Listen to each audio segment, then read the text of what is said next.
नमस्कार। आज हम एक बहुत ही गहरी और अमर कथा में उतरने वाले हैं। ये कथा महाभारत के आदि पर्व और श्रीमद् भागवत महापुराण के नवम स्कंद से ली गई है।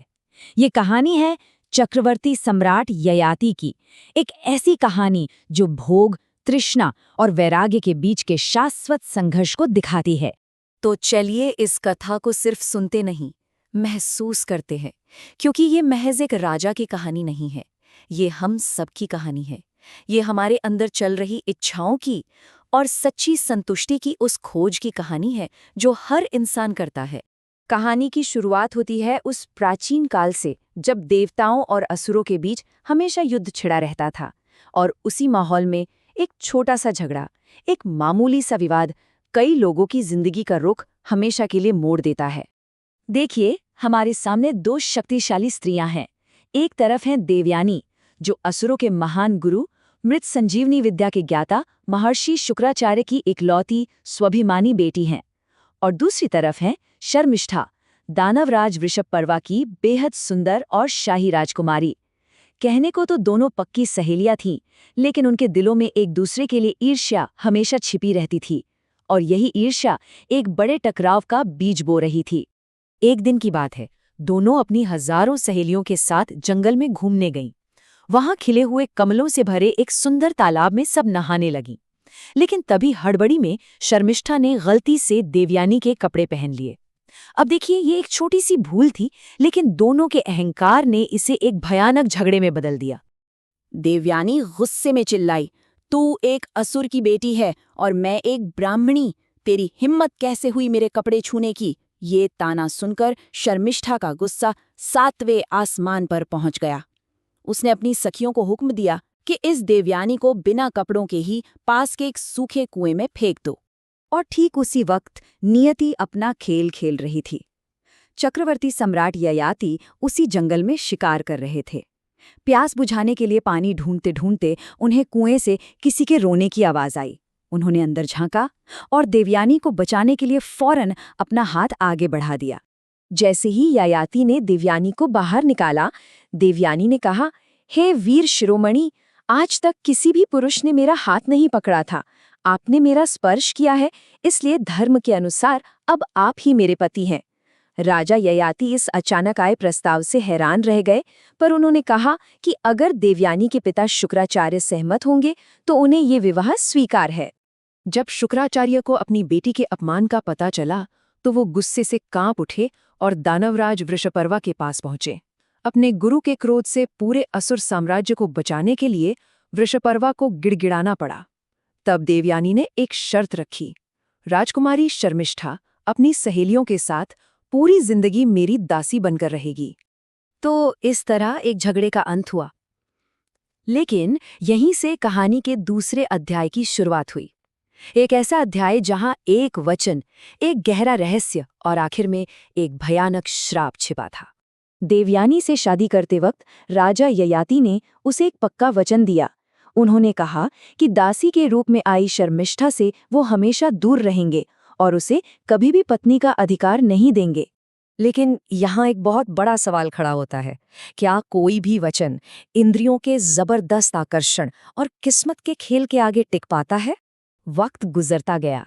एक दिन शर्मिष्ठा ने ययाति को अकेले में रोककर बड़ी चतुराई से कहा, महाराज, दासी जिसकी होती है उसका पति भी तो उसी का होता है। शर्मिष्ठा ने राजा को अपनी बातों में फंसा ही लिया।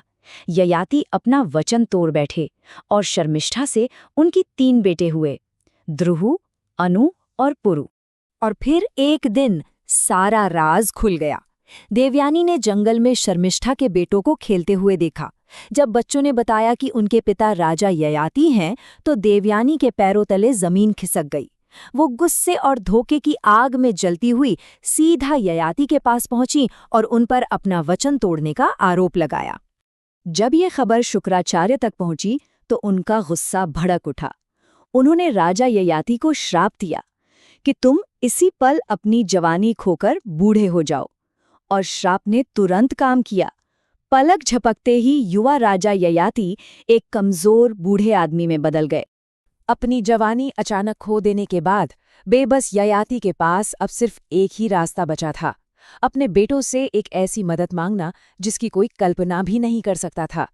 ययाति ने शुक्राचार्य के पैरों में गिरकर दया की भीख मांगी। उन्होंने कहा, गुरुदेव, मेरी भोग की इच्छा अभी खत्म नहीं हुई है। तब शुक्राचार्य ने श्राप में थोड़ी सी ढील दी। उन्होंने कहा कि ययाति चाहें तो अपने किसी भी एक बेटे के साथ अपनी जवानी और बुढ़ापे की अदला बदली कर सकते हैं। तो राजा ययाति उम्मीद लेकर एक एक करके अपने सभी बेटों के पास गए। पहले देवयानी के पुत्र यदु और तुर्वसु, फिर शर्मिष्ठा के बेटे द्रुह्यु और अनु। उन्होंने सबसे अपनी जवानी मांगी, लेकिन उन चारों ने अपने पिता के लिए इतना बड़ा त्याग करने से साफ मना कर दिया। आखिर में वो अपने सबसे छोटे बेटे पुरु के पास गए और पुरु ने बिना एक पल सोचे, बिना किसी हिचकिचाहट के अपने पिता की इच्छा पूरी कर दी।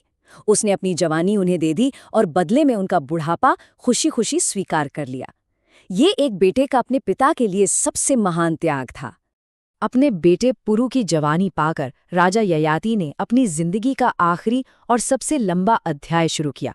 एक ऐसा अध्याय जो पूरे 1000 साल तक चला और जिसने उन्हें जिंदगी का सबसे कड़वा सच सिखाया। पूरे 1000 साल, सोचिए, 1000 साल तक राजा ययाति ने अपने बेटे की जवानी से हर तरह के सांसारिक सुख भोगे। उन्होंने अपनी हर इच्छा, हर कामना पूरी करने की कोशिश की, बस इसी उम्मीद में कि शायद कभी तो मन भरेगा, कभी तो ये प्यास बुझेगी। लेकिन 1000 साल के अंतहीन भोग के बाद राजा ययाति को एक गहरी सच्चाई समझ आई। उन्हें ये एहसास हुआ कि इच्छाओं को पूरा करने से वो कभी खत्म नहीं होती, बल्कि आग में घी डालने की तरह वो और ज्यादा भड़क उठती हैं। इस ज्ञान के मिलते ही ययाति ने फौरन पुरु को उसकी जवानी लौटा दी और अपना बुढ़ापा वापस ले लिया। उन्होंने पुरु के महान त्याग के सम्मान में उसे अपना राजपाट सौंप दिया और खुद सब कुछ छोड़कर तपस्या के लिए जंगल चले गए। और आखिर में राजा ययाति का ये 1000 साल लंबा अनुभव हमें एक अंतिम सत्य सिखाता है। वो ये कि इंद्रियां कभी तृप्त नहीं होती। आप जितना ज्यादा भोग में डूबेंगे, आपकी तृष्णा, आपकी प्यास उतनी ही बढ़ती जाएगी। तो ये कहानी हमें एक बहुत बड़े सवाल के साथ छोड़ जाती है।